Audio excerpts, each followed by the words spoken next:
بسم اللہ الرحمن الرحیم۔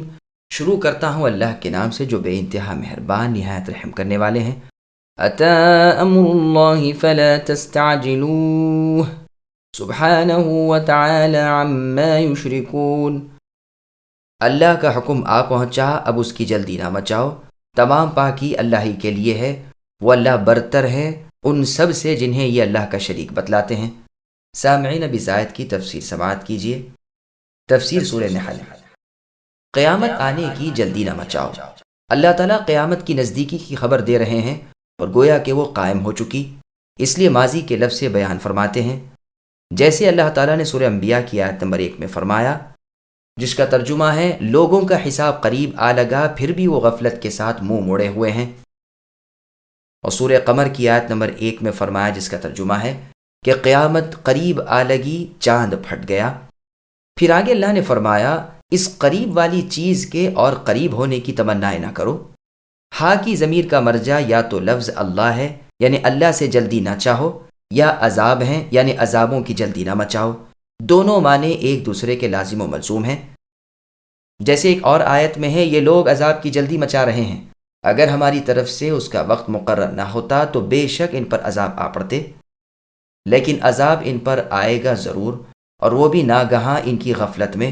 یہ عذابوں کی جلدی کرتے ہیں اور جہنم ان سب کافروں کو گھیرے ہوئے ہے۔ ضحاک رحمہ اللہ نے اس آیت کا ایک عجیب مطلب بیان کیا ہے، یعنی وہ کہتے ہیں کہ مراد یہ ہے کہ اللہ کے فرائض اور حدود نازل ہو چکے۔ امام ابن جریر رحمہ اللہ نے اسے خوب رد کیا ہے اور فرمایا ہے، ایک بھی تو ہمارے علم میں ایسا نہیں جس نے شریعت کے وجود سے پہلے اس کے مانگنے میں اس کی اجرت کی ہو۔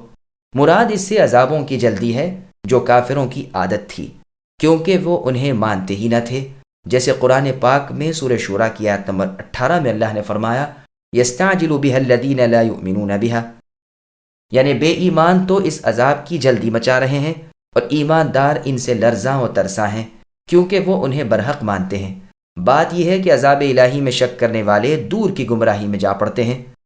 تفسیر ابن ابی حاتم میں ہے کہ رسول اللہ صلی اللہ علیہ وسلم فرماتے ہیں، قیامت کے قریب مغرب کی جانب سے ڈھال کی طرح کا سیاہ ابر نمودار ہوگا اور وہ بہت جلد آسمان پر چڑھے گا، پھر اس میں سے ایک منادی ندا کرے گا، لوگ تعجب سے ایک دوسرے سے کہیں گے، دیکھو کچھ سنا بھی ہے؟ بعض ہاں کہیں گے اور بعض بات کو اڑا دیں گے۔ وہ پھر دوبارہ ندا کرے گا اور کہے گا، اے لوگو، اب تو سب کہیں گے کہ ہاں صاحب آواز تو آئی۔ پھر وہ تیسری دفعہ منادی کرے گا اور کہے گا، اے لوگو، امر الہی آ پہنچا، اب جلدی نہ کرو۔ اللہ کی قسم، دو شخص جو کسی کپڑے کو پھیلائے ہوئے ہوں گے، سمیٹنے بھی نہ پائیں گے، جو قیامت قائم ہو جائے گی۔ کوئی اپنے حوض کو ٹھیک کر رہا ہوگا، ابھی پانی بھی پلانے نہیں پایا ہوگا، جو قیامت آئے گی۔ دودھ دوہنے والے پی بھی نہ سکیں گے کہ قیامت آ جائے گی، ہر ایک آپا دھاپی میں لگ جائے گا۔ پھر اللہ تعالیٰ اپنے نفس کریم کے شرک اور عبادت غیر سے پاکیزگی بیان فرماتے ہیں۔ فی الواقع اللہ تعالیٰ ان تمام باتوں سے پاک، بہت دور اور بہت بلند ہے۔ یہی مشرک ہیں جو منکر قیامت بھی ہیں۔ اللہ سبحانہ و تعالیٰ ان کے شرک سے پاک اور بلند ہے۔ ينزل الملائكة بالروح من أمره على من يشاء من عباده أن أنذروا أنه لا إله إلا أنا فاتقون خلق السماوات والأرض بالحق تعالى عما يشركون خلق الإنسان من نطفة فإذا هو خصيم مبين۔ وہی اللہ تو ہے جو فرشتوں کو اپنی وحی دے کر اپنے حکم سے اپنے بندوں میں سے جس پر چاہتے ہیں اتارتے ہیں، کہ تم لوگوں کو آگاہ کر دو کہ میرے سوا اور کوئی معبود برحق نہیں، تو تم مجھ سے ڈرتے رہا کرو۔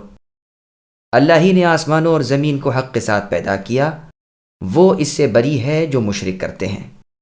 اللہ نے انسان کو نطفے سے پیدا کیا تو وہ صریح جھگڑالو بن بیٹھا۔ سامعین، اب آیتوں کی تفسیر سماعت کیجیے۔ وحی الہی انبیاء علیہ السلام پر ہوئی ہے۔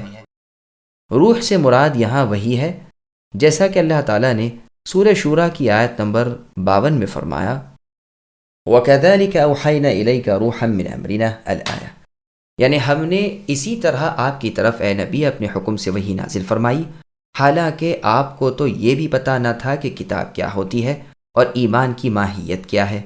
ہاں ہم نے اسے نور بنا کر جسے چاہا اپنے بندوں میں سے راستہ دکھا دیا۔ یہاں فرمان ہے کہ ہم اپنے جن بندوں کو چاہیں پیغمبری عطا فرماتے ہیں، ہمیں ہی اس کا پورا علم ہے کہ اس کے لائق کون ہے۔ ہم ہی فرشتوں میں سے بھی اس اعلیٰ منصب کے فرشتے چھانٹ لیتے ہیں، اور انسانوں میں سے بھی اللہ اپنی وحی اپنے حکم سے اپنے بندوں میں سے جس پر چاہتے ہیں اتارتے ہیں، تاکہ وہ ملاقات کے دن سے ہوشیار کر دیں۔ جس دن سب کے سب اللہ کے سامنے ہوں گے، کوئی چیز اللہ سے چھپی ہوئی نہ رہ سکے گی۔ اس دن ملک کس کا ہوگا؟ صرف اکیلے اللہ کا، جو ہر ایک پر غالب ہیں۔ یہ اس لیے کہ وہ لوگوں میں وحدانیت اللہ کا اعلان کر دیں اور پارسائی سے دور مشرکوں کو ڈرا دیں اور لوگوں کو سمجھا دیں کہ وہ اللہ ہی سے ڈرتے رہا کریں۔ انسان کا اپنی پیدائش کو بھولنا اور باتیں بنانا۔ عالم علوی اور سفلی کے خالق اللہ تعالیٰ ہی ہیں۔ بلند آسمان اور پھیلی ہوئی زمین ماں تمام مخلوق کے اللہ ہی کے پیدا کیے ہوئے ہیں، اور یہ سب بطور حق ہے، نہ کہ بطور عبث اور بیکار۔ نیکوں کو جزا اور بدوں کو سزا ہوگی۔ وہ اللہ تمام اور معبودوں اور مشرکوں سے بری اور بیزار ہیں۔ اللہ اکیلے ہیں، اللہ کا کوئی شریک نہیں، وہی تنے تنہا ہر چیز کے خالق ہیں۔ اللہ ہی ہر قسم کی عبادتوں کے لائق ہے۔ اللہ نے انسان کا سلسلہ نطفے سے جاری کر رکھا ہے، جو ایک پانی ہے حقیر و ذلیل۔ یہ جب ٹھیک ٹھاک بنا دیا جاتا ہے تو اکڑفوں میں آ جاتا ہے، رب سے جھگڑنے لگتا ہے، رسولوں کی مخالفت پر تل جاتا ہے۔ بندہ تھا، چاہیے تھا کہ بندگی میں لگا رہتا، لیکن یہ تو درندگی کرنے لگا۔ اور سورہ فرقان کی آیت نمبر 54 اور 55 میں ہے، جس کا ترجمہ ہے، اللہ تعالیٰ نے انسان کو پانی سے بنایا ہے، یعنی منی کے، اس کا نسب اور سسرال قائم کیے۔ اللہ قادر ہیں، رب کے سوا یہ ان کی پوجا کرنے لگے ہیں جو بے نفع اور بے ضرر ہیں۔ کافر کچھ اللہ سے پوشیدہ نہیں ہیں۔ سورہ یاسین کی آیت نمبر 77 تا آیت نمبر 79 میں اللہ نے فرمایا، جس کا ترجمہ ہے، کیا انسان نہیں دیکھتا کہ ہم نے اسے نطفے سے پیدا کیا، پھر وہ تو بڑا ہی جھگڑالو نکلا، ہم پر بھی باتیں بنانے لگا اور اپنی پیدائش بھول گیا، کہنے لگا کہ ان گلی سڑی ہڈیوں کو کون زندہ کرے گا۔ اے نبی، آپ ان سے کہہ دیجئے کہ انہیں وہ خالق اکبر اللہ پیدا کریں گے جنہوں نے انہیں پہلی مرتبہ پیدا کیا۔ وہ اللہ تو ہر طرح کی مخلوق کی ہر طرح کی پیدائش کے پورا علم رکھنے والے ہیں۔ مسند احمد اور ابن ماجہ میں ہے کہ رسول اللہ نے اپنی ہتھیلی پر تھوک کر فرمایا کہ اللہ تعالیٰ فرماتے ہیں کہ اے انسان، کیا تو مجھے عاجز کر سکتا ہے، حالانکہ میں نے تو تجھے اس جیسی چیز سے پیدا کیا ہے، یعنی منی سے۔ جب تو پورا ہو گیا، ٹھیک ٹھاک ہو گیا، لباس مکان مل گیا، تو تو لگا سمیٹنے اور میری راہ سے روکنے، اور جب دم گلے میں اٹکا تو کہنے لگا کہ اب میں صدقہ کرتا ہوں، اللہ کی راہ میں دیتا ہوں، بس اب صدقے خیرات کا وقت نکل گیا۔ وَالْأَنْعَامَ خَلَقَهَا لَكُمْ فِيهَا دِفْءٌ وَمَنَافِعُ وَمِنْهَا تَأْكُلُونَ وَلَكُمْ فِيهَا جَمَالٌ حِينَ تُرِيحُونَ وَحِينَ تَصْرَحُونَ وَتَحْمِلُ أَثْقَالَكُمْ إِلَى بَلَدٍ لَمْ تَكُونُوا بَالِغِيهِ إِلَّا بِشِقِّ الْأَنفُسِ إِنَّ رَبَّكُمْ لَرَؤُوفٌ رَحِيمٌ۔ اور اللہ ہی نے چوپائے پیدا کیے جن میں تمہارے لیے گرمی کے لباس ہیں اور بھی بہت سے نفع ہیں، اور بعض تمہارے کھانے کے کام آتے ہیں، اور ان میں تمہاری رونق بھی ہے، جب چرا کر لاؤ تب بھی اور جب چرانے لے جاؤ تب بھی۔ اور وہ تمہارے بوجھ ان شہروں تک اٹھا لے جاتے ہیں جہاں تم بغیر آدھی جان کے پہنچ ہی نہیں سکتے تھے۔ یقیناً تمہارے رب اللہ تعالیٰ تو بڑے ہی شفیق اور نہایت مہربان ہیں۔ سامعین، اب ان آیتوں کی تفسیر سماعت کیجیے۔ چوپائے انسان کے فائدے کے لیے ہیں۔ جو چوپائے اللہ تعالیٰ نے پیدا کیے ہیں اور انسان ان سے مختلف فائدے اٹھا رہا ہے، اس نعمت کو رب العالمین بیان فرما رہے ہیں، جیسے اونٹ، گائے، بکری، جس کا مفصل بیان سورہ انعام کی آیت میں 8 قسموں سے کیا ہے۔ ان کے بال، اون، صوف وغیرہ کا گرم لباس اور جڑاول بنتی ہے، دودھ پیتے ہیں، گوشت کھاتے ہیں، شام کو جب وہ چر چک کر واپس آتے ہیں، بھری ہوئی کوکھوں والے، بھرے ہوئے تھنوں والے، اونچی کوہانوں والے، کتنے بھلے معلوم ہوتے ہیں، اور جب چراگاہ کی طرف جاتے ہیں کیسے پیارے معلوم ہوتے ہیں۔ پھر تمہارے بھاری بھاری بوجھ ایک شہر سے دوسرے شہر تک اپنی کمر پر لاد کر لے جاتے ہیں کہ تمہارا وہاں پہنچنا بغیر آدھی جان کے مشکل تھا۔ حج کے، عمرے کے، جہاد کے، تجارت کے اور ایسے ہی اور سفر ان پر ہوتے ہیں، تمہیں لے جاتے ہیں، تمہارے بوجھ ڈھوتے ہیں، جیسے سورہ مؤمنون کی آیت نمبر 21 میں اللہ نے فرمایا وَإِنَّ لَكُمْ فِي الْأَنْعَامِ لَعِبْرَةً الآیہ۔ اس میں ہے کہ چوپائے جانور بھی تمہاری عبرت کا باعث ہیں، ان کے پیٹ سے ہم تمہیں دودھ پلاتے ہیں اور ان سے بہت سے فائدے پہنچاتے ہیں، ان کا گوشت بھی تم کھاتے ہو اور ان پر سواریاں بھی کرتے ہو، سمندر کی سواری کے لیے کشتیاں ہم نے بنا دی ہیں۔ اور سورہ نحل کی آیت نمبر 79 میں ہے اللہ الذی جعل لکم الانعام الآیہ، یعنی اللہ تعالیٰ نے تمہارے لیے چوپائے پیدا کیے ہیں کہ تم ان پر سواری کرو، انہیں کھاؤ، نفع اٹھاؤ، دلی حاجتیں پوری کرو، اور تمہیں کشتیوں پر بھی سوار کرایا اور بہت سی نشانیاں دکھائیں، پس تم کس کس نشان کا انکار کرو گے؟ یہاں بھی اپنی نعمتیں اللہ تعالیٰ جتا کر فرما رہے ہیں کہ تمہارے وہ رب جنہوں نے ان جانوروں کو تمہارا مطیع بنا دیا ہے وہ تم پر بہت ہی شفقت و رحمت والے ہیں، جیسے سورہ یاسین کی آیت نمبر 71 اور 72 میں اللہ نے فرمایا، جس کا ترجمہ ہے کہ کیا وہ کفار و مشرکین نہیں دیکھتے کہ ہم نے ان کے لیے اپنے ہاتھوں چوپائے بنائے اور انہیں ان کا مالک کر دیا اور انہیں ان کا مطیع بنا دیا کہ بعض کو کھائیں بعض پر سوار ہوں۔ اور سورہ زخرف کی آیت نمبر 12 میں فرمایا وَجَعَلَ لَكُم مِّنَ الْفُلْكِ وَالْأَنْعَامِ مَا تَرْكَبُونَ الآیہ۔ اللہ ہی ہے جنہوں نے تمہارے لیے کشتیاں بنا دیں اور چوپائے پیدا کر دیے کہ تم ان پر سوار ہو کر اپنے رب کا فضل و شکر کرو اور کہو وہ اللہ پاک ہیں جنہوں نے انہیں ہمارا ماتحت کر دیا، حالانکہ ہم میں یہ طاقت نہ تھی، ہم مانتے ہیں کہ ہم سب ایک دن اللہ ہی کی طرف لوٹیں گے۔ دف کے معنی کپڑے اور منافع سے مراد کھانا پینا، نسل حاصل کرنا، سواری کرنا، گوشت کھانا، دودھ پینا ہے۔ والخيل والبغال والحمير لتركبوها وزينة ويخلق ما لا تعلمون۔ گھوڑوں کو، خچروں کو، گدھوں کو اللہ ہی نے پیدا کیا کہ تم ان کی سواری لو، اور وہ باعث زینت بھی ہیں، اور بھی وہ ایسی بہت سی چیزیں پیدا کرتے ہیں جن کا تمہیں علم بھی نہیں۔ سامعین، اب اس آیت کی تفسیر سماعت کیجیے۔ گھوڑے کے حلال یا حرام ہونے کا مسئلہ۔ اپنی ایک اور نعمت اللہ تعالیٰ بیان فرما رہے ہیں کہ زینت کے لیے اور سواری کے لیے اللہ نے گھوڑے، خچر اور گدھے پیدا کیے ہیں۔ بڑا مقصد ان جانوروں کی پیدائش سے انسان کا ہی فائدہ ہے، چونکہ انہیں اور چوپایوں پر فضیلت دی اور علیحدہ ذکر کیا، اس وجہ سے بعض علماء نے گھوڑے کے گوشت کی حرمت کی دلیل اس آیت سے لی ہے، جیسا کہ اہل کوفہ کا ایک گروہ یہ کہتا ہے کہ خچر اور گدھے کے ساتھ گھوڑے کا ذکر ہے اور پہلے کے دونوں جانور حرام ہیں، اس لیے یہ بھی حرام ہوا۔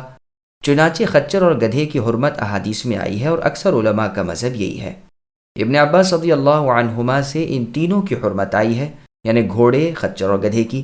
وہ فرماتے ہیں کہ اس آیت سے پہلے کی آیت میں چوپایوں کا ذکر کر کے اللہ تعالیٰ نے فرمایا ہے کہ انہیں تم کھاتے ہو، پس یہ تو ہوئے کھانے کے جانور، اور ان تینوں یعنی گدھے، گھوڑے اور خچر کا بیان کر کے فرمایا ہے کہ ان پر تم سواری کرتے ہو، پس یہ ہوئے سواری کے جانور۔ مسند کی حدیث میں ہے کہ رسول اللہ نے گھوڑوں کے، خچروں کے اور گدھوں کے گوشت کو منع فرمایا ہے، لیکن اس کے راویوں میں ایک راوی صالح ابن یحییٰ ابن مقدام ہے جن میں کلام ہے۔ مسند کی ایک اور حدیث میں مقدام ابن معدی کریب رضی اللہ عنہ سے منقول ہے کہ ہم خالد ابن الولید رضی اللہ عنہ کے ساتھ سائقہ کی جنگ میں تھے، میرے پاس میرے ساتھی گوشت لائے، مجھ سے ایک پتھر مانگا، میں نے دیا، انہوں نے اس میں اسے باندھا، میں نے کہا ٹھہرو، میں خالد رضی اللہ عنہ سے دریافت کر آؤں۔ انہوں نے فرمایا ہم رسول صلی اللہ علیہ وسلم کے ساتھ غزوہ خیبر میں تھے، لوگوں نے یہودیوں کے کھیتوں پر جلدی شروع کر دی، رسول اللہ نے مجھے حکم دیا کہ لوگوں میں ندا کر دوں کہ نماز کے لیے آ جائیں اور مسلمانوں کے سوا کوئی نہ آئے۔ پھر فرمایا کہ اے لوگوں، تم نے یہودیوں کے باغات میں گھسنے کی جلدی مچائی، سنو، معاہد شخص کا مال بغیر حق حلال نہیں، اور پالتو گدھوں کے، گھوڑوں کے اور خچر کے گوشت اور ہر ایک کچلیوں والا درندہ اور ہر ایک پنجے سے شکار کھیلنے والا پرندہ حرام ہے، لیکن اس کی سند میں بھی ضعف اور کمزوری ہے۔ رسول اللہ کی ممانعت یہود کے باغات سے شاید اس وقت تھی جب ان سے معاہدہ ہو گیا، پس اگر یہ حدیث صحیح ہوتی تو بے شک گھوڑے کی حرمت کے بارے میں نص تھی، لیکن اس میں بخاری اور مسلم کی حدیث کے مقابلے کی قوت نہیں، جس میں جابر رضی اللہ عنہ سے منقول ہے کہ رسول اللہ نے پالتو گدھوں کے گوشت کو منع فرما دیا اور گھوڑوں کے گوشت کے کھانے کی اجازت دی۔ اور سنن ابی داود میں ہے کہ ہم نے خیبر والے دن گھوڑے اور خچر اور گدھے ذبح کیے تو ہمیں رسول اللہ نے خچر اور گدھے کے گوشت سے منع کر دیا، لیکن گھوڑے کے گوشت سے نہیں روکا۔ صحیح مسلم میں اسماء بنت ابی بکر رضی اللہ عنہا سے مروی ہے کہ ہم نے مدینہ میں رسول اللہ صلی اللہ علیہ وسلم کی موجودگی میں گھوڑا ذبح کیا اور اس کا گوشت کھایا۔ بس یہ سب سے بڑی اور سب سے قوی اور سب سے زیادہ ثبوت والی حدیث ہے، اور یہی مذہب جمہور علماء کا ہے۔ مالک، شافعی اور احمد رحمہم اللہ اور ان کے سب ساتھی اور اکثر سلف و خلف یہی کہتے ہیں کہ گھوڑے کا گوشت حلال ہے، واللہ اعلم۔ ابن عباس رضی اللہ عنہما کا بیان ہے کہ پہلے گھوڑوں میں وحشیت اور جنگلیت تھی، اللہ تعالیٰ نے اسماعیل علیہ السلام کے لیے اسے مطیع کر دیا۔ وہب رحمہ اللہ نے اسرائیلی روایتوں میں بیان کیا ہے کہ جنوبی ہوا سے گھوڑے پیدا ہوتے ہیں، واللہ عالم۔ ان تینوں جانوروں پر سواری لینے کا جواز تو قرآن کے لفظوں سے ثابت ہے۔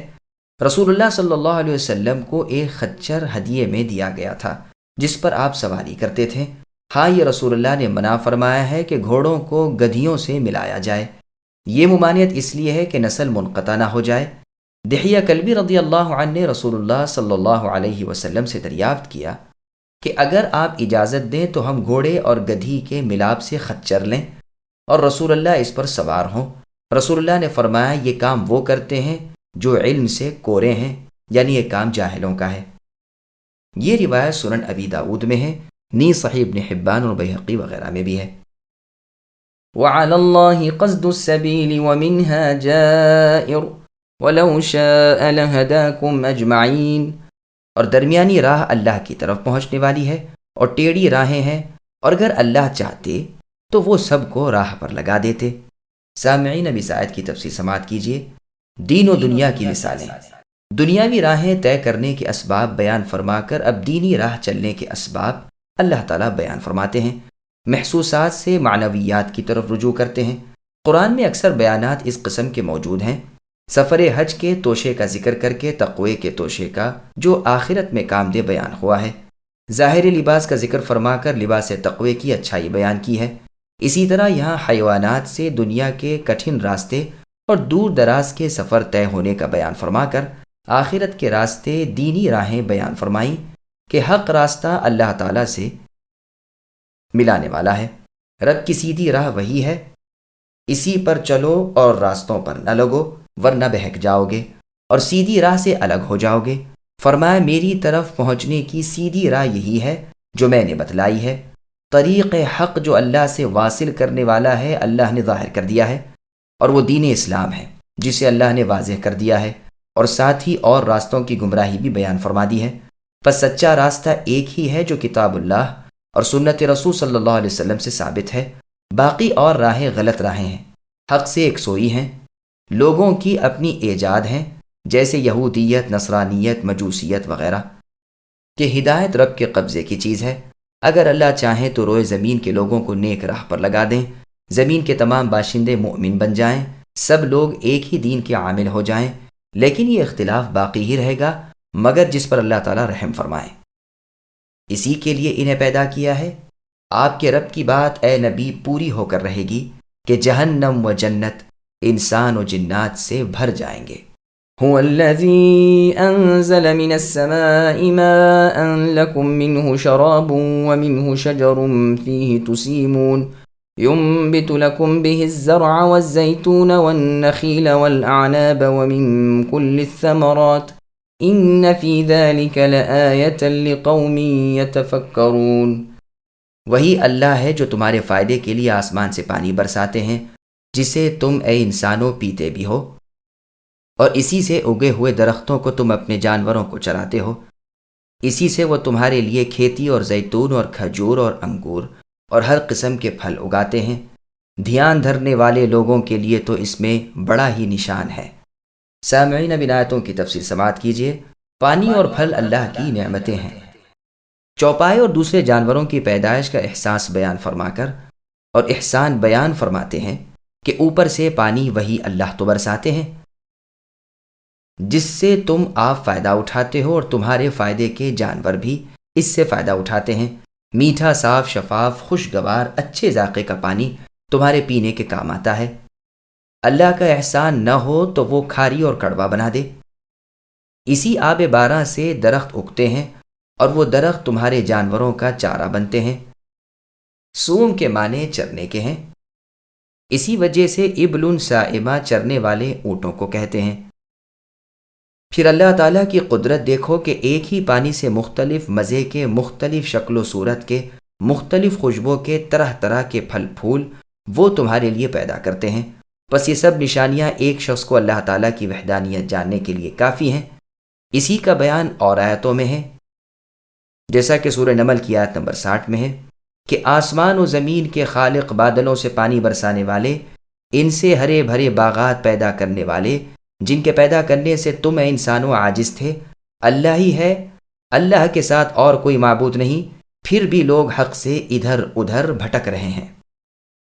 وسخر لكم الليل والنهار والشمس والقمر والنجوم مسخرات بأمره إن في ذلك لآيات لقوم يعقلون وما ذرأ لكم في الأرض مختلفا ألوانه إن في ذلك لآية لقوم يذكرون وهو الذي سخر البحر لتأكلوا منه لحما طريا وتستخرجوا منه حلية تلبسونها وترى الفلك مواخر فيه ولتبتغوا من فضله ولعلكم تشكرون وألقى في الأرض رواسي أن تميد بكم وأنهارا وسبلا لعلكم تهتدون وعلامات وبالنجم هم يهتدون أفمن يخلق كمن لا يخلق أفلا تذكرون وإن تعدوا نعمة الله لا تحصوها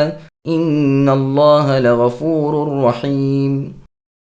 اور اللہ ہی نے رات، دن اور سورج چاند کو تمہارے کام میں لگا رکھا ہے، اور ستارے بھی اللہ ہی کے حکم کے ماتحت ہیں۔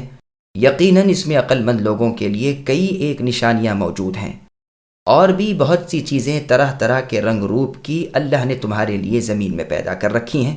نصیحت قبول کرنے والوں کے لیے تو اس میں بڑی بھاری نشانی ہے۔ دریا بھی اللہ ہی نے تمہارے بس میں کر دیے ہیں کہ تم اس میں سے نکلا ہوا تازہ گوشت کھاؤ اور اس میں سے اپنے پہننے کے زیورات نکال سکو۔ تو آپ دیکھیں گے کہ کشتیاں اس میں پانی چیرتی ہوئی ہیں، اور اس لیے بھی کہ تم اللہ کا فضل تلاش کرو، اور ہو سکتا ہے کہ تم شکر گزاری بھی کرو۔ اللہ ہی نے زمین میں پہاڑ گاڑ دیے ہیں تاکہ تمہیں ہلا نہ دے، اور نہریں اور راہیں بنا دیں تاکہ تم منزل مقصود کو پہنچو، اور بھی بہت سی نشانیاں مقرر فرمائیں۔ ستاروں سے بھی لوگ راہ حاصل کرتے ہیں۔ تو کیا وہ جو پیدا کرے اس جیسا ہے جو پیدا نہیں کر سکتا؟ کیا تم بالکل نہیں سوچتے؟ اگر تم اللہ کی نعمتوں کی گنتی کرنا چاہو تو تم اسے بھی پورا نہیں کر سکتے۔ بے شک اللہ بخشنے والے مہربان ہیں۔ سامعین، اب ان آیتوں کی تفسیر سماعت کیجیے۔ چاند، سورج اور ستارے اللہ تعالیٰ کی قدرت کی نشانیاں ہیں۔ اللہ تعالیٰ اپنی اور نعمتیں یاد دلاتے ہیں کہ دن رات برابر تمہارے فائدے کے لیے آتے جاتے ہیں۔ سورج چاند گردش میں ہیں، ستارے چمک چمک کر تمہیں روشنی پہنچا رہے ہیں۔ ہر ایک کا ایک ایسا صحیح اندازہ اللہ تعالیٰ نے مقرر کر رکھا ہے جس سے وہ نہ ادھر ادھر ہو، نہ تمہیں کوئی نقصان ہو۔ ہر ایک رب کی قدرت میں اور اللہ کے غلبے تلے ہیں۔ اللہ نے 6 دن میں آسمان و زمین پیدا کیے، پھر اپنے عرش پر مستوی ہوئے۔ دن رات برابر پے در پہ آتے رہتے ہیں۔ سورج، چاند، ستارے اللہ کے حکم سے کام میں لگے ہوئے ہیں۔ خلق یعنی پیدا کرنا، اور امر یعنی حکم دینا، اس کا حق صرف مالک یعنی اللہ تعالیٰ ہی کو ہے۔ اللہ رب العالمین بڑی برکتوں والے ہیں۔ جو لوگ سوچ سمجھ رکھتے ہوں ان کے لیے تو اس میں اللہ تعالیٰ کی قدرت و سلطنت کی بڑی نشانیاں ہیں۔ ان آسمانی چیزوں کے بعد اب تم زمینی چیزیں دیکھو کہ حیوان، کان، نباتات، جمادات وغیرہ مختلف رنگ روپ کی چیزیں، بے شمار فوائد کی چیزیں اللہ ہی نے تمہارے لیے زمین پر پیدا کر رکھی ہیں۔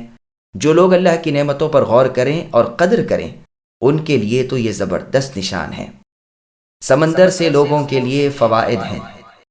اللہ تعالیٰ اپنی اور مہربانی جتاتے ہیں کہ سمندر پر، دریا پر بھی اللہ نے تمہیں قابض کر دیا۔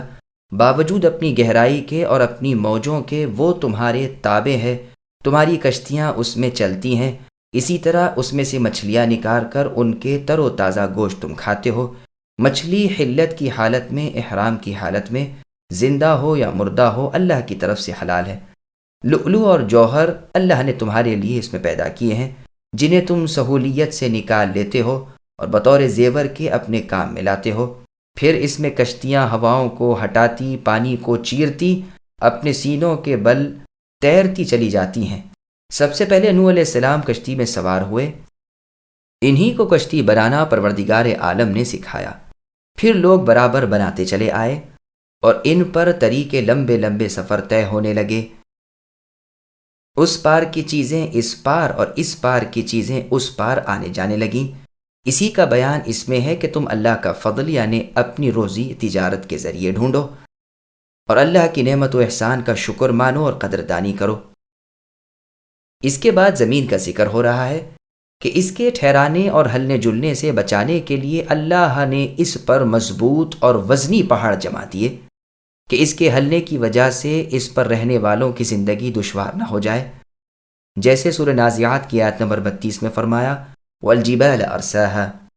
حسن بصری رحمہ اللہ کا قول ہے کہ جب اللہ تعالیٰ نے زمین بنائی تو وہ ہل رہی تھی، یہاں تک کہ فرشتوں نے کہا اس پر تو کوئی ٹھہر ہی نہیں سکتا۔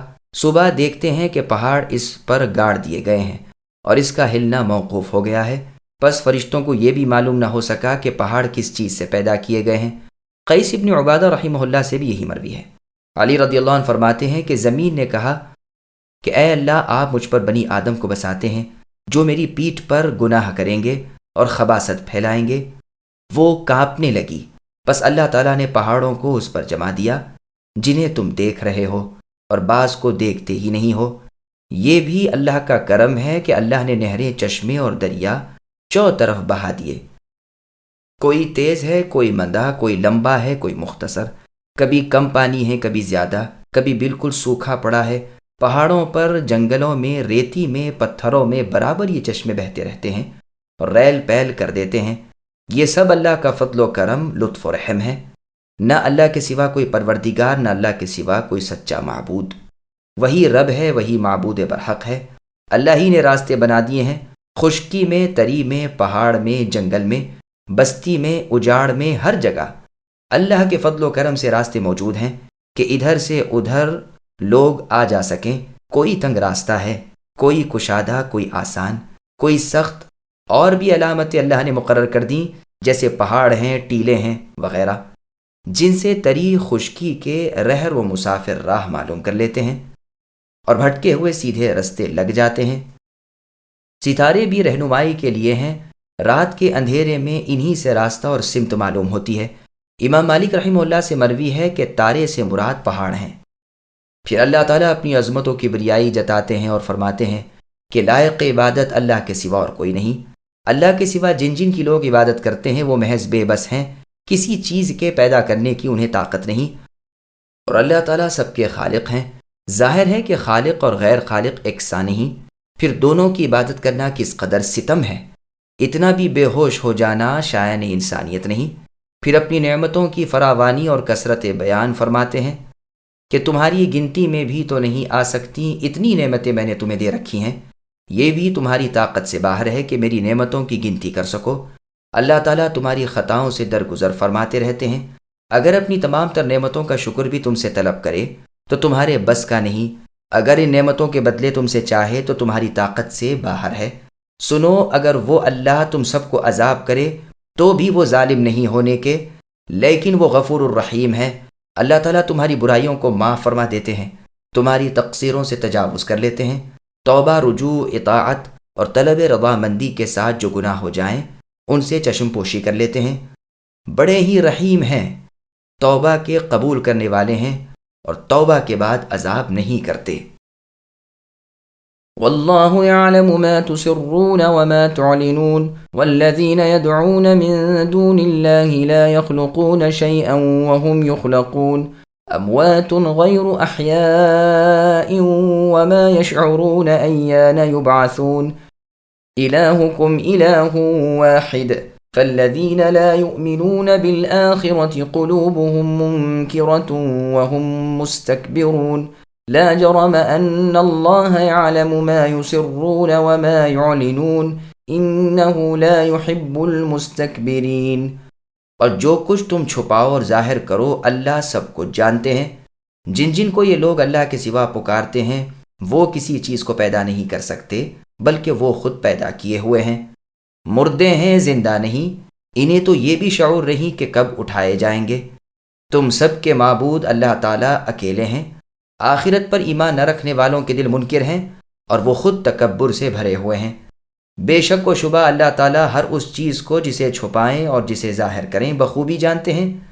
وہ اللہ غرور کرنے والوں کو پسند نہیں فرماتے۔ سامعین، اب ان آیتوں کی تفسیر سماعت کیجیے۔ ہر چیز کے خالق یعنی پیدا کرنے والے اللہ تعالیٰ ہیں۔ چھپا کھلا سب کچھ اللہ جانتے ہیں۔ دونوں اللہ تعالیٰ پر یکساں، ہر عمل کرنے والے کو اس کے عمل کا بدلہ قیامت کے دن دینے والے ہیں، نیکوں کو جزا اور بدوں کو سزا۔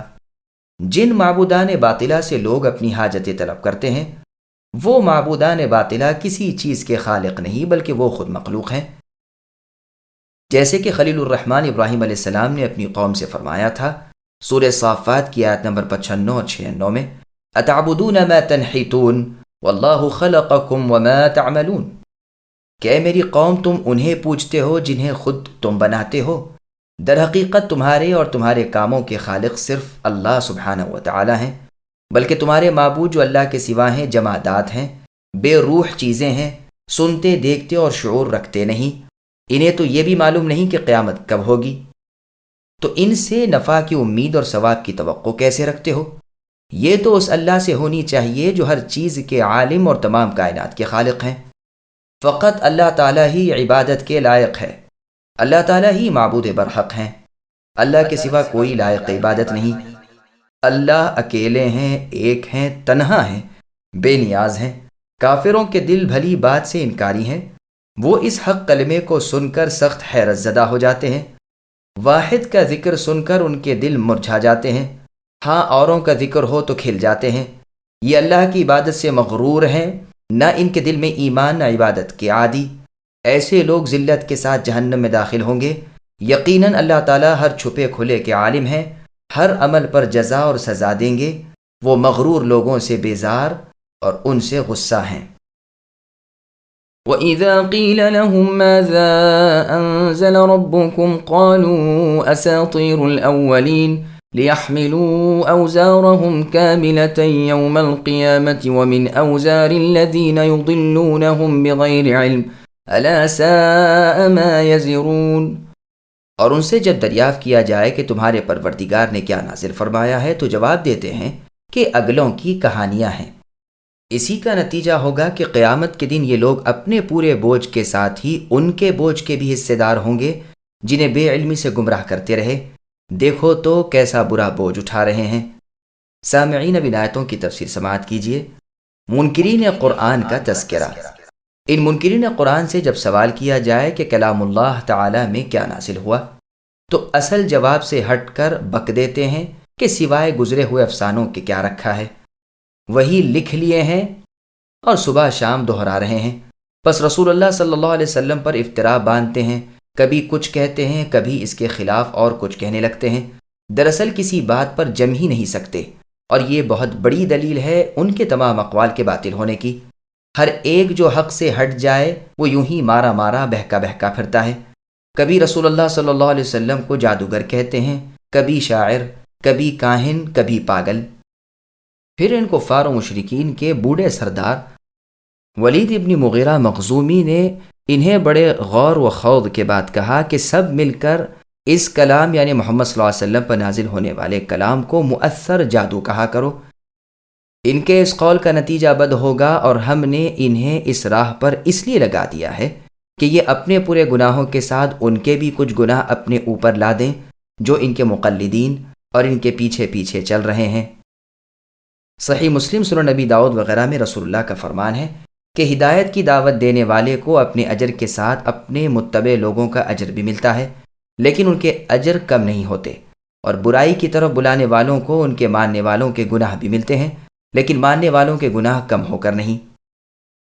قرآن کریم میں سورہ عنکبوت کی آیت نمبر 13 میں اللہ نے فرمایا وَلَيَحْمِلُنَّ أَثْقَالَهُمْ وَأَثْقَالًا مَعَ أَثْقَالِهِمْ، یہ اپنے گناہوں کے بوجھ کے ساتھ ہی ساتھ اور بوجھ بھی اٹھائیں گے، اور ان کے افتراء کا سوال ان سے قیامت کے دن ہونا ضروری ہے۔ پس ماننے والوں کے بوجھ گو ان کی گردنوں پر ہیں، لیکن وہ بھی ہلکے نہیں ہوں گے۔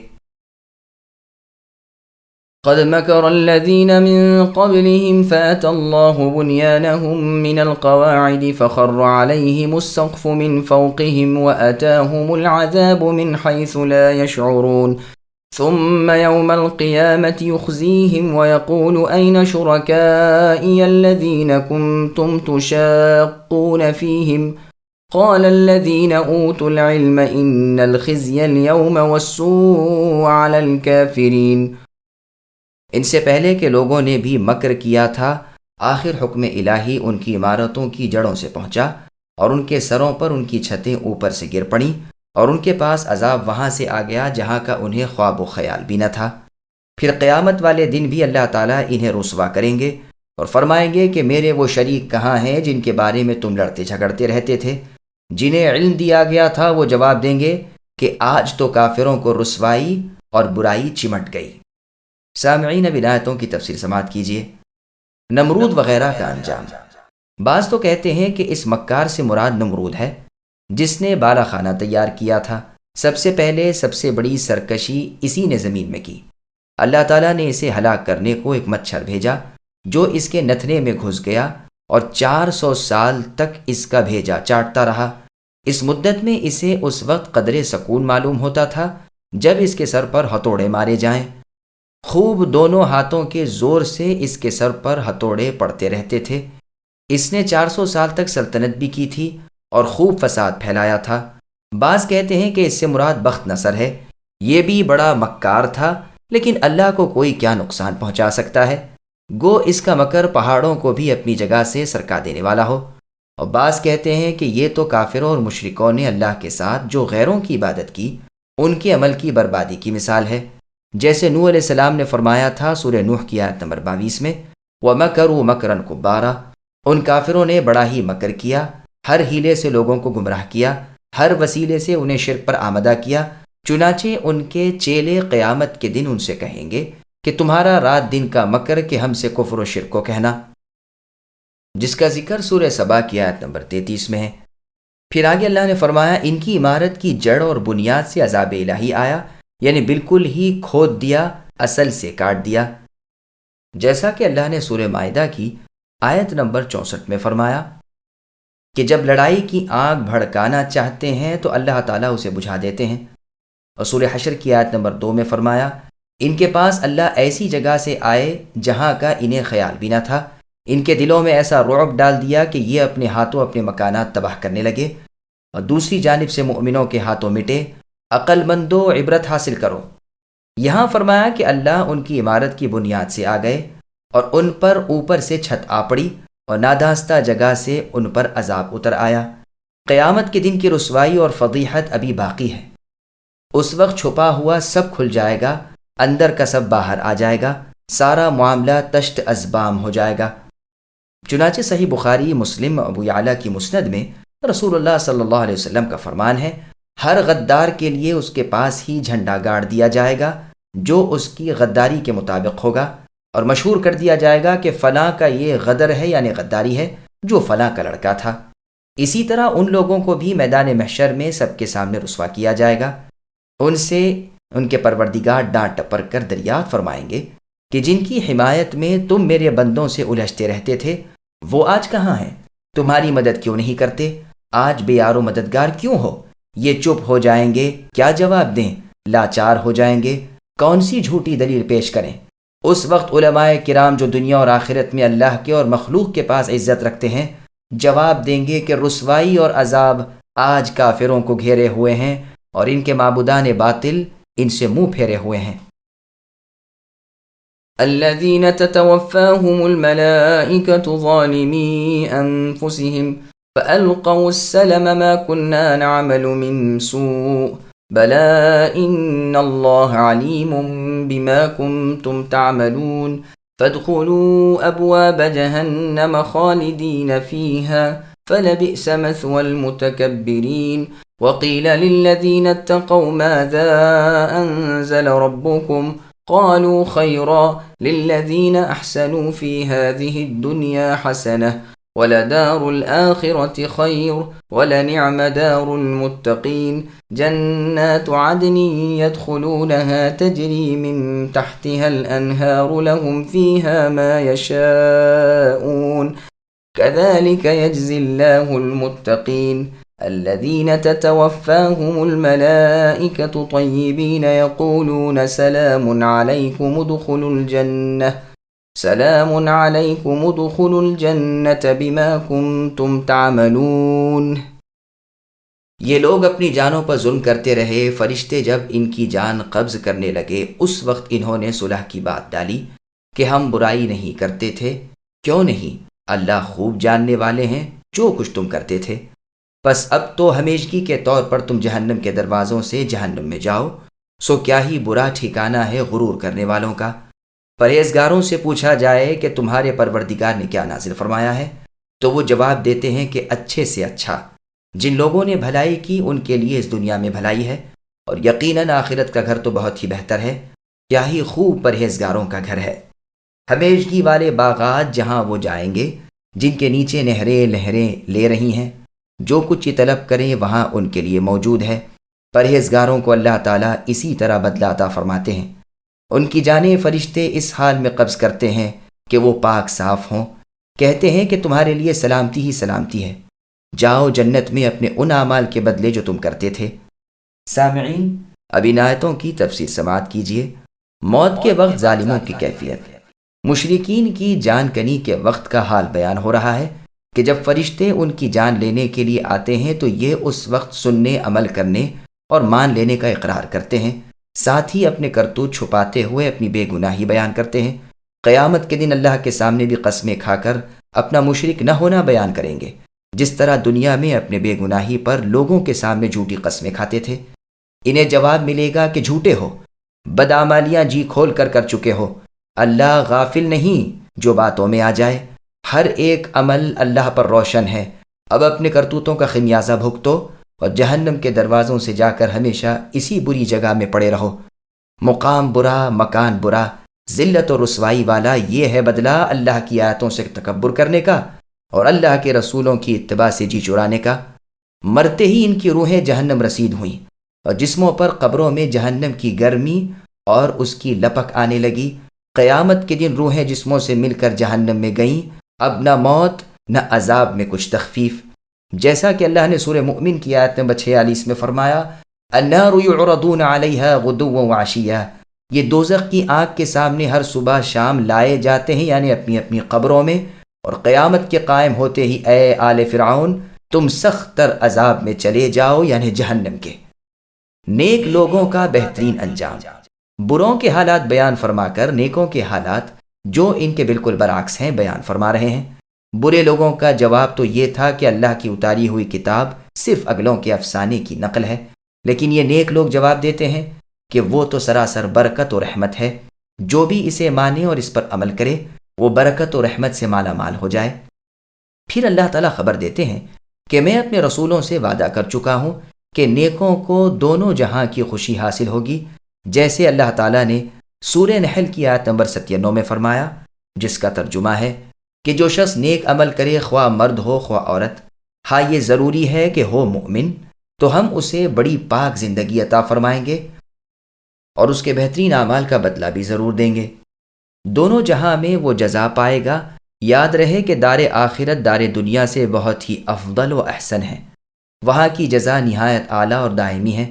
جیسے قارون کے مال کی تمنا کرنے والوں سے علماء کرام نے فرمایا تھا کہ اللہ کا ثواب بہتر ہے۔ قرآن مجید میں آل عمران کی آیت نمبر 198 میں ہے، وَمَا عِندَ اللَّهِ خَيْرٌ لِلْأَبْرَارِ، یعنی اللہ کے پاس کی چیزیں نیک کاروں کے لیے بہت اعلیٰ ہیں۔ اور سورہ اعلیٰ میں ہے، وَالْآخِرَةُ خَيْرٌ وَأَبْقَىٰ، اور آخرت کی جگہ بھلی ہے اور باقی رہنے والی ہے۔ اپنے نبی محمد صلی اللہ علیہ وسلم سے خطاب کر کے فرمایا، آپ کے لیے اے نبی آخرت دنیا سے اعلیٰ ہے۔ پھر فرماتے ہیں دار آخرت متقیوں کے لیے بہت ہی اچھا ہے، جنات عدن بدلہ ہے۔ دار المتقین کا یعنی ان کے لیے آخرت میں جنت عدن ہے، جہاں وہ رہیں گے، جس کے درختوں اور محلوں کے نیچے سے برابر چشمے ہر وقت جاری ہیں، جو چاہیں گے پائیں گے۔ آنکھوں کی ہر ٹھنڈک موجود ہوگی اور وہ بھی ہمیشگی والی۔ حدیث میں ہے اہل جنت بیٹھے ہوں گے، سر پر ابر اٹھے گا اور جو خواہش یہ کریں گے وہ ان پر برسائے گا، یہاں تک کہ کوئی کہے گا اس سے ہم عمر کواریاں برسیں تو یہ بھی ہوگا۔ پرہیزگار تقوی شیار لوگوں کے بدلے اللہ ایسے ہی دیتے ہیں جو ایماندار ہوں، ڈرنے والے ہوں اور نیک عمل ہوں۔ ان کے انتقال کے وقت یہ شرک کی گندگی سے پاک ہوتے ہیں، فرشتے آتے ہیں، سلام کرتے ہیں، جنت کی خوشخبری سناتے ہیں، جیسے کہ اللہ تعالیٰ کا سورہ حامیم سجدہ کی آیت نمبر 30 میں فرمان عالی شان ہے، ان الذین قالوا ربنا اللہ ثم استقاموا الآیہ، یعنی جن لوگوں نے اللہ کو رب مانا پھر اس پر جمے رہے، ان کے پاس فرشتے آتے ہیں یعنی موت کے وقت اور کہتے ہیں تم ڈر غم نہ رکھو، جنت کی خوشخبری سنو جس کا تم سے وعدہ تھا، ہم دنیا اور آخرت میں تمہارے والی ہیں، جو تم چاہو گے پاؤ گے، جو مانگو گے ملے گا، تم تو اللہ غفور الرحیم کے مہمان ہو۔ اس مضمون کی حدیثیں ہم سورہ ابراہیم کی آیت نمبر 27 یثبت اللہ الذین آمنوا بالقول الثابت کی تفسیر میں بیان کر چکے ہیں۔ هل ينظرون إلا أن تأتيهم الملائكة أو يأتي أمر ربك كذلك فعل الذين من قبلهم وما ظلمهم الله ولكن كانوا أنفسهم يظلمون فأصابهم سيئات ما عملوا وحاق بهم ما كانوا به يستهزئون۔ کیا یہ اسی بات کا انتظار کر رہے ہیں کہ ان کے پاس فرشتے آ جائیں یا آپ کے رب کا حکم آ جائے؟ ایسا ہی ان لوگوں نے بھی کیا تھا جو ان سے پہلے تھے، ان پر اللہ تعالیٰ نے کوئی ظلم نہیں کیا بلکہ وہ خود اپنی جانوں پر ظلم کرتے رہے، بس ان کے برے اعمال کے نتیجے انہیں مل گئے اور جس کی ہنسی اڑاتے تھے وہ ان پر الٹ پڑا۔ سامعین اب آیتوں کی تفسیر سماعت کیجیے۔ مشرکین کس چیز کا انتظار کر رہے ہیں؟ اللہ تعالیٰ مشرکوں کو ڈانٹتے ہوئے فرماتے ہیں کہ انہیں تو ان فرشتوں کا انتظار ہے جو ان کی روح قبض کرنے کے لیے آئیں گے، یا قیامت کا انتظار ہے اور اس کے احوال و احوال کا۔ ان جیسے ان سے پہلے کے مشرکین کا بھی یہی وتیرہ رہا، یہاں تک کہ ان پر اللہ کا عذاب آ پڑے۔ اللہ تعالیٰ نے اپنی حجت پوری کر کے ان کے عذر ختم کر کے کتابیں اتار کر رسول بھیج کر پھر بھی ان کے انکار کے اصرار پر ان پر عذاب اتارے۔ اللہ کے رسولوں کی دھمکیوں کو مذاق میں اڑانے کے وبال میں گھر گئے۔ اللہ نے ان پر ظلم نہیں کیا بلکہ خود انہوں نے اپنا بگاڑ لیا، اسی لیے ان سے قیامت کے دن کہا جائے گا کہ یہ ہے وہ آگ جسے تم جھٹلاتے رہے۔ وقال الذين أشركوا لو شاء الله ما عبدنا من دونه من شيء نحن ولا آباؤنا ولا حرمنا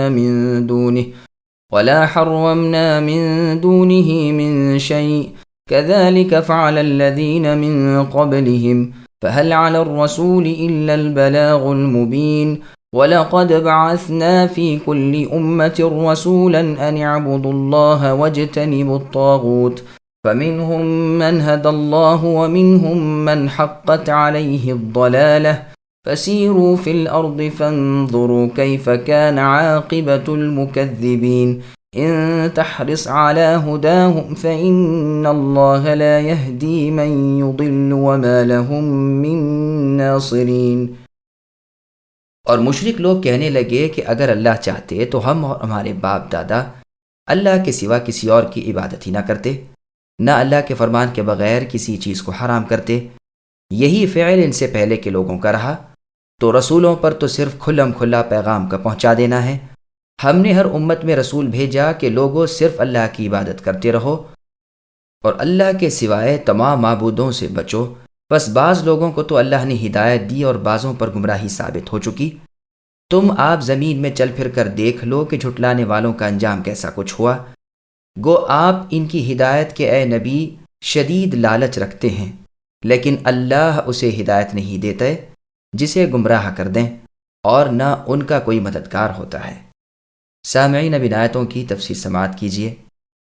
مشرکین کا مشیت الہی سے غلط استدلال۔ مشرکوں کی اوندھی کھوپڑی دیکھیے، گناہ کریں، شرک پر اڑیں، حلال کو حرام کریں، جیسے جانوروں کو اپنے معبودوں کے نام کا کرنا اور تقدیر کو حجت بنائیں اور کہیں کہ اگر اللہ کو ہمارے اور ہمارے بڑوں کے یہ کام برے لگتے تو ہمیں اسی وقت سزا ملتی۔ انہیں جواب دیا جاتا ہے کہ یہ ہمارا دستور نہیں، ہمیں تمہاری یہ کام سخت ناپسند ہے اور ان کی ناپسندیدگی کا اظہار ہم اپنے سچے پیغمبروں کی زبانی کر چکے، سخت تاکیدی طور پر تمہیں ان سے روک چکے، ہر بستی میں، ہر جماعت میں، ہر شہر میں اپنے پیغمبر بھیجے، سب نے اپنا فرض ادا کیا، اللہ کے بندوں کو اللہ کے احکام کی تبلیغ صاف صاف کر دی، سب سے کہہ دیا کہ اللہ تعالیٰ ایک کی عبادت کرو، اللہ کے سوا دوسرے کی عبادت نہ کرو۔ سب سے پہلے جب شرک کا ظہور زمین پر ہوا تو اللہ تعالیٰ نے نوح علیہ السلام کو خلعت نبوت دے کر بھیجا، اور سب سے آخر ختم المرسلین کا لقب دے کر رحمت للعالمین کو اپنا نبی بنایا، جن کی دعوت تمام جن و انس کے لیے زمین کے اس کونے سے اس کونے تک تھی، جیسے اللہ تعالیٰ نے سورہ انبیاء کی آیت نمبر 25 میں فرمایا، وَمَا أَرْسَلْنَا مِن قَبْلِكَ مِن رَّسُولٍ إِلَّا نُوحِي إِلَيْهِ أَنَّهُ لَا إِلَٰهَ إِلَّا أَنَا فَاعْبُدُونِ، یعنی آپ سے پہلے اے نبی جتنے رسول بھیجے سب کی طرف وحی نازل فرمائی کہ میرے سوا کوئی اور معبود نہیں، بس تم صرف میری ہی عبادت کرو۔ اور سورہ زخرف کی آیت نمبر 45 میں فرمایا، جس کا ترجمہ ہے کہ آپ سے پہلے کے رسولوں سے پوچھ لیجئے کہ کیا ہم نے ان کے لیے بجز اپنے اور معبود مقرر کیے تھے جن کی وہ عبادت کرتے ہوں۔ یہاں بھی فرمایا کہ ہر امت کے رسولوں کی دعوت توحید کی تعلیم اور شرک سے بیزاری ہی رہی، پس مشرکین کو اپنے شرک پر اللہ کی چاہت پر دلیل لانا کیسے مناسب معلوم ہوتا ہے؟ اللہ تعالیٰ کی چاہت اللہ کی شریعت سے معلوم ہوتی ہے، اور وہ از ابتدائے شرک کی بیخکنی اور توحید کی مضبوطی کی ہے۔ تمام رسولوں کی زبانی اللہ نے یہی پیغام بھیجا، ہاں انہیں شرک کرتے ہوئے چھوڑ دینا یہ اور بات ہے جو قابل حجت نہیں۔ اللہ نے جہنم اور جہنمی بھی تو بنائے ہیں، شیطان کافر سب اسی کے پیدا کیے ہوئے ہیں، وہ اللہ اپنے بندوں سے ان کے کفر پر راضی نہیں۔ اس میں بھی اللہ تعالیٰ کی بھرپور زبردست حکمت اور حجت بالغہ ہے۔ پھر آگے اللہ فرماتے ہیں کہ رسولوں کے آگاہ کر دینے کے بعد دنیاوی سزائیں بھی کافروں اور مشرکوں پر آئیں، بعض کو ہدایت بھی ہوئی، بعض اپنی گمراہی میں ہی بہکتے رہے۔ تم رسولوں کے مخالفین کا اللہ کے ساتھ شرک کرنے والوں کا انجام زمین میں چل پھر کر آپ دیکھ لو، گزشتہ واقعات کا جنہیں علم ہے ان سے دریافت کر لو کہ کس طرح عذاب الہی نے مشرکوں کو غارت کیا۔ اس وقت کے کافروں کے لیے ان کافروں میں مثالیں اور عبرتیں موجود ہیں، دیکھ لو اللہ کے انکار کا نتیجہ کتنا مہلک ہوا۔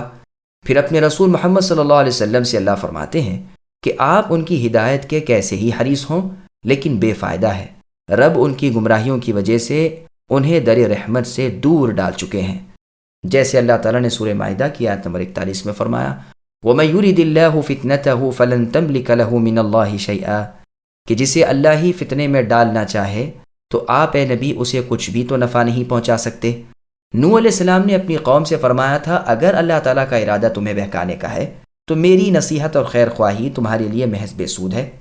اس آیت میں بھی فرماتے ہیں کہ اللہ کے گمراہ کیے ہوئے کو راہ راست پر کوئی نہیں لا سکتا، جیسے سورہ اعراف کی آیت نمبر 186 میں ہے، اللہ نے فرمایا کہ جسے اللہ تعالیٰ بہکا دے اسے کوئی ہدایت نہیں دے سکتا، وہ تو دن بدن اپنی سرکشی اور بہکاوے میں بڑھتے رہتے ہیں۔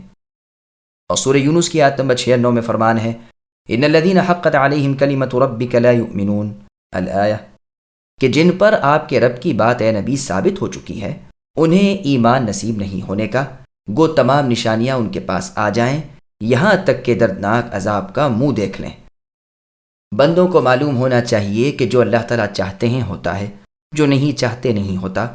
بس اللہ تعالیٰ فرماتے ہیں کہ وہ اپنے گمراہ کیے ہوئے کو راہ نہیں دکھاتے، نہ کوئی اور اس کی رہبری کر سکتا ہے، نہ کوئی اس کی مدد کے لیے اٹھ سکتا ہے کہ عذاب الہی سے بچا سکے۔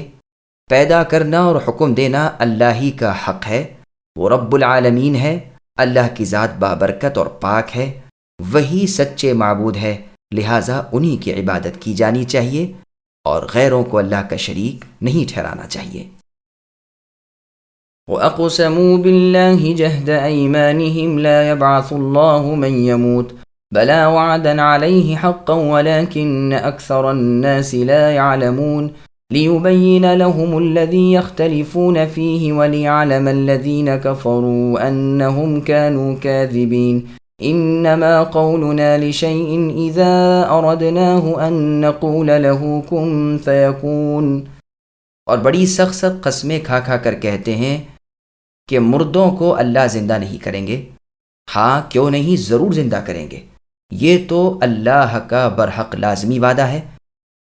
لیکن اکثر لوگ بے علمی کر رہے ہیں، اس لیے بھی کہ لوگ جس چیز میں اختلاف کرتے تھے اسے اللہ تعالیٰ صاف کر دے، اور اس لیے بھی کہ خود کافر اپنا جھوٹا ہونا جان لے۔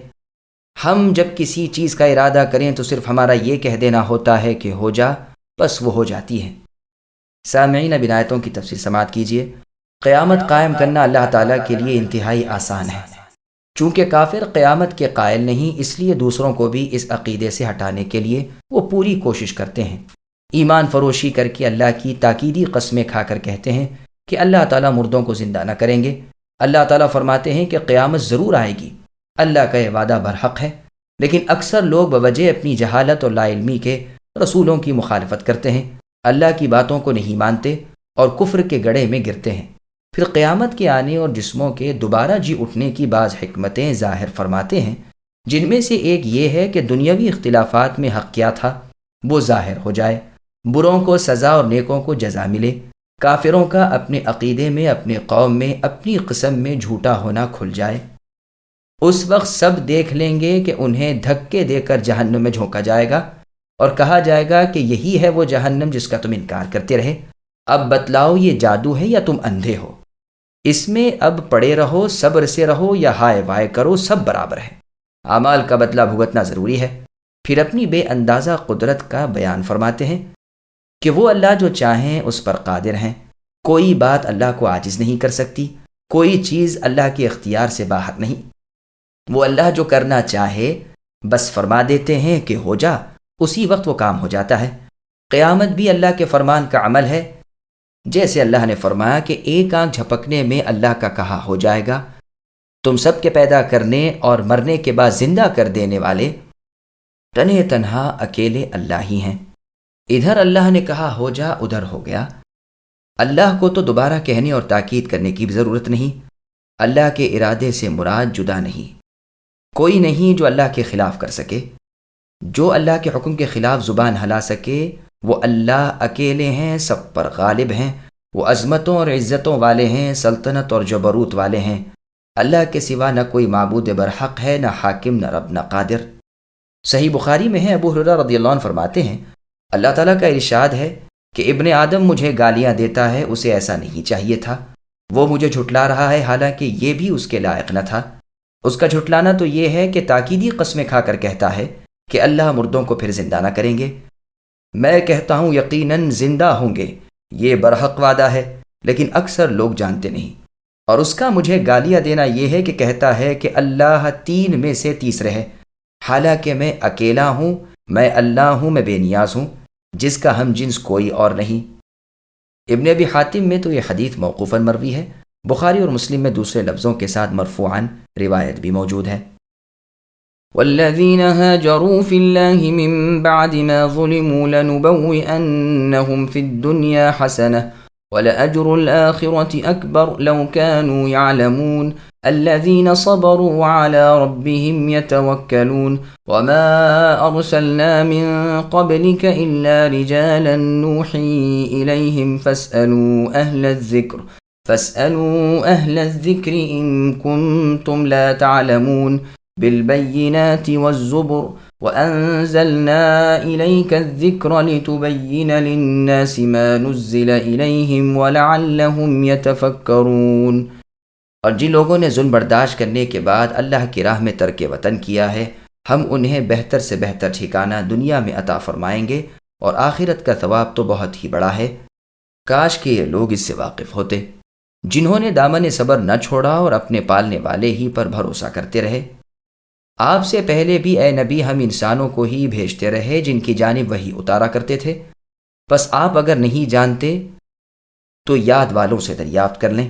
دلیلوں اور کتابوں کے ساتھ یہ یاد اور کتاب ہم نے آپ کی طرف اتاری ہے کہ لوگوں کی جانب جو نازل فرمایا گیا ہے آپ اسے کھول کھول کر بیان کر دیں تاکہ وہ دھیان دھریں۔ سامعین، اب آیتوں کی تفسیر سماعت کیجیے۔ اللہ تعالیٰ کے رستے میں ہجرت کرنے کی فضیلت۔ جو لوگ اللہ کی راہ میں ترک وطن کر کے دوست، احباب، رشتے، کنبے، بیوپار تجارت کو اللہ کے نام پر ترک کر کے اللہ کے دین کی پاسبانی میں ہجرت کر جاتے ہیں، ان کے اجر بیان ہو رہے ہیں۔ کہ دونوں جہاں میں یہ اللہ کے ہاں معزز و محترم ہے۔ بہت ممکن ہے کہ سبب نزول اس کا مہاجرین حبش ہوں، جو مکے میں مشرکین کی سخت ایذائیں سہنے کے بعد ہجرت کر کے حبشہ چلے گئے کہ آزادی سے دین الہی پر عامل رہیں۔ ان کے بہترین لوگ یہ تھے: عثمان بن عفان رضی اللہ عنہ، آپ کے ساتھ آپ کی بیوی صاحبہ رقیہ رضی اللہ عنہا بنت رسول اللہ بھی تھیں، جو رسول اللہ کی بیٹی تھیں، اور جعفر ابن ابی طالب رضی اللہ عنہ، جو رسول اللہ صلی اللہ علیہ وسلم کے چچا زاد بھائی تھے اور علی کے بڑے بھائی تھے، اور ابو سلمہ ابن عبد الاسد رضی اللہ عنہ وغیرہ قریب 80 آدمی تھے، مرد بھی عورتیں بھی، جو سب صدیق اور صدیقہ تھے۔ اللہ ان سب سے خوش ہو اور انہیں بھی خوش رکھے۔ بس اللہ تعالیٰ ایسے سچوں سے وعدہ فرماتے ہیں کہ انہیں اچھی جگہ وہ عنایت فرمائیں گے، جیسے مدینہ اور پاک روزی، مال کا بھی بدلہ ملا اور وطن کا بھی۔ حقیقت یہ ہے کہ جو شخص خوف الہی سے جیسی چیز کو چھوڑے، اللہ تعالیٰ اسی جیسی اس سے کہیں بہتر پاک اور حلال چیز اسے عطا فرماتے ہیں۔ ان غریب الوطن مہاجرین کو دیکھیے کہ اللہ تعالیٰ نے انہیں حاکم و بادشاہ کر دیا اور دنیا پر ان کا راج کر دیا۔ ابھی آخرت کا اجر و ثواب باقی ہے۔ پس ہجرت سے جان چرانے والے مہاجرین کے ثواب سے واقف ہوتے تو ہجرت میں سبقت کرتے۔ اللہ تعالیٰ فاروق اعظم رضی اللہ عنہ سے خوش ہو کہ آپ جب کبھی کسی مہاجر کو اس کا حصہ غنیمت وغیرہ دیتے تو فرماتے، لو اللہ تعالیٰ تمہیں برکت دے، یہ تو دنیا کا اللہ تعالیٰ کا وعدہ ہے، اور ابھی اجر آخرت جو بہت عظیم الشان ہے باقی ہے۔ پھر اسی آیت مبارکہ کی تلاوت کرتے۔ ان پاک باز لوگوں کا اور وصف بیان فرماتے ہیں کہ جو تکلیفیں اللہ کی راہ میں انہیں پہنچتی ہیں یہ انہیں جھیل لیتے ہیں، اور اللہ تعالیٰ پر جو انہیں توکل ہے اس میں کبھی فرق نہیں آتا۔ اسی لیے دونوں جہان کی بھلائیاں یہ لوگ اپنے دونوں ہاتھوں سے سمیٹ لیتے ہیں۔ اللہ ان صحابہ کرام رضی اللہ عنہم اور ان کی راہ پر چلنے والے تمام مسلمان مرد و عورتوں سے راضی ہو۔ منصب رسالت کا حقدار انسان۔ عباس رضی اللہ عنہ فرماتے ہیں کہ جب اللہ تعالیٰ نے محمد صلی اللہ علیہ وسلم کو رسول بنا کر بھیجا تو عرب نے صاف انکار کر دیا اور کہا کہ اللہ کی شان اس سے بہت اعلیٰ اور بالا ہے کہ وہ کسی انسان کو اپنا رسول بنائے، جس کا ذکر قرآن میں بھی ہے۔ اللہ تعالیٰ سورہ یونس کی آیت نمبر 2 میں فرماتے ہیں، اکان للناس عجبا الآیہ، کہ کیا لوگوں کو اس بات پر تعجب معلوم ہوا ہے کہ ہم نے کسی انسان کی طرف اپنی وحی نازل فرمائی کہ وہ لوگوں کو آگاہ کر دے، اور فرمایا ہم نے آپ سے پہلے اے نبی جتنے رسول بھیجے سب ہی انسان تھے جن پر ہماری وحی آتی تھی۔ تم پہلی آسمانی کتاب والوں سے پوچھ لو کہ وہ انسان تھے یا فرشتے، اگر وہ بھی انسان ہوں تو پھر اپنے اس قول سے باز آؤ۔ ہاں اگر ثابت ہو کہ سلسلہ نبوت فرشتوں میں ہی رہا تو بے شک اس نبی کا انکار کرتے ہوئے تم اچھے لگو گے۔ اور سورہ یوسف کی آیت نمبر 109 میں اللہ نے فرمایا، انا نحن نزلنا الذکر، اس میں یہ ہے کہ بقول بجائے خود ٹھیک ہے، لیکن اس آیت میں ذکر سے مراد قرآن لینا درست نہیں، کیونکہ قرآن کے تو وہ لوگ منکر تھے۔ پھر قرآن والوں سے پوچھئے کہ ان کی تشفی کیسے ہو سکتی تھی۔ اسی طرح امام ابو جعفر باقر رحمہ اللہ سے مروی ہے کہ ہم اہل ذکر ہیں، یعنی یہ امت، یہ قول بھی اپنی جگہ ہے درست۔ فی الواقع یہ امت تمام اگلی امتوں سے زیادہ علم والی ہے اور اہل بیت کے علماء اور علماء سے بدرجہ بڑھ کر ہیں، جبکہ وہ سنت مستقیمہ پر ثابت قدم ہوں، جیسے علی بن عباس، حسن، حسین، محمد بن حنفیہ، علی بن حسین زین العابدین، علی بن عبداللہ بن عباس، ابو جعفر باقر رحمہ اللہ یعنی محمد بن علی بن حسین بن علی، اور ان کے صاحبزادے جعفر رحمہ اللہ، اور ان جیسے اور بزرگ حضرات۔ اللہ کی رحمت اور رضا انہیں حاصل ہو جو کہ اللہ کی رسی کو مضبوط تھامے ہوئے اور صراط مستقیم پر قدم جمائے ہوئے، اور ہر حقدار کے حق بجا لانے والے، اور ہر ایک کو اس کی سچی جگہ اتارنے والے، ہر ایک کی قدر و عزت کرنے والے تھے، اور خود وہ اللہ کے تمام نیک بندوں کے دلوں میں اپنی مقبولیت رکھتے ہیں۔ تو ہے یہ بے شک صحیح، لیکن اس آیت میں یہ مراد نہیں۔ یہاں بیان ہو رہا ہے کہ رسول اللہ صلی اللہ علیہ وسلم بھی انسان ہیں، اور آپ سے پہلے بھی انبیاء علیہم السلام بنی آدم میں سے ہی ہوتے رہے، یعنی سب کے سب انسان ہی تھے۔ جیسے اللہ تعالیٰ نے سورہ بنی اسرائیل کی آیت نمبر 93 میں فرمایا، قل سبحان ربی هل كنت الا بشر رسولا، کہ اے نبی ان کفار و مشرکین سے کہہ دیجئے کہ میرے رب پاک ہیں، میں صرف ایک انسان ہوں جو اللہ کا رسول ہوں۔ لوگ محض یہ بہانہ کر کے رسولوں کا انکار کر بیٹھے کہ کیسے ممکن ہے کہ اللہ تعالیٰ کسی انسان کو اپنی رسالت دے۔ اور سورہ فرقان کی آیت نمبر 20 میں ہے، جس کا ترجمہ ہے، آپ سے پہلے جتنے رسول بھی ہم نے اے نبی بھیجے سبھی کھانے پینے اور بازاروں میں چلنے پھرنے والے تھے۔ اور سورہ انبیاء کی آیت نمبر 8 میں ہے جس کا ترجمہ ہے، ہم نے انہیں کچھ ایسے جسے نہیں بنائے تھے کہ وہ کھانے پینے سے بے نیاز ہوں یا یہ کہ مرنے والے ہی نہ ہوں، مراد انبیاء ہیں۔ اور سورہ احقاف کی آیت نمبر 9 میں اللہ نے فرمایا، قُلْ مَا كُنْتُ بِدْعًا مِّنَ الرُّسُلِ، اے نبی لوگوں سے کہہ دیجئے کہ میں کوئی نیا رسول نہیں ہوں۔ اور سورہ کہف کی آیت نمبر 110 میں فرمایا جس کا ترجمہ ہے کہ میں اے لوگو تم جیسا ہی ایک انسان ہوں، میری جانب وحی اتاری جاتی ہے۔ بس یہاں بھی ارشاد ہوا کہ پہلے کی کتابوں والوں سے اے نبی پوچھ لیجئے کہ نبی انسان ہوتے تھے یا غیر انسان۔ پھر یہاں فرماتے ہیں کہ رسولوں کو وہ دلیلیں دے کر حجتیں عطا فرما کر بھیجتے ہیں، کتابیں ان پر نازل فرماتے ہیں، صحیفے انہیں عطا فرماتے ہیں۔ زبر سے مراد کتابیں ہیں، جیسے قرآن مجید میں سورہ قمر کی آیت نمبر 52 میں اللہ نے فرمایا وَكُلُّ شَيْءٍ فَعَلُوهُ فِي الزُّبُرِ، یعنی جو کچھ انہوں نے کیا کتابوں میں ہے۔ اور سورہ انبیاء کی آیت نمبر 105 میں ہے وَلَقَدْ كَتَبْنَا فِي الزَّبُورِ، یعنی ہم نے زبور میں لکھ دیا۔ پھر آگے اللہ فرماتے ہیں ہم نے آپ کی طرف اے نبی ذکر نازل فرمایا یعنی قرآن، اس لیے کہ چونکہ آپ اس کے معنی مطلب سے اچھی طرح واقف ہیں، اسے لوگوں کو سمجھا بجھا دیجئے۔ حقیقتاً اے نبی آپ ہی اس پر سب سے زیادہ حریص ہیں، اور آپ ہی اس کے سب سے بڑے عالم ہیں، اور آپ ہی اس کے سب سے زیادہ عامل ہیں، اس لیے کہ آپ افضل الخلائق یعنی تمام مخلوق میں افضل ترین ہیں، اور اولاد آدم کے سردار ہیں۔ جو اجمال اس کتاب میں ہے اس کی تفصیل آپ کے ذمہ ہے۔ لوگوں پر جو مشکل ہو آپ اسے سمجھا دیں تاکہ وہ سوچیں سمجھیں، راہ پائیں اور پھر نجات اور دونوں جہاں کی بھلائی حاصل کریں۔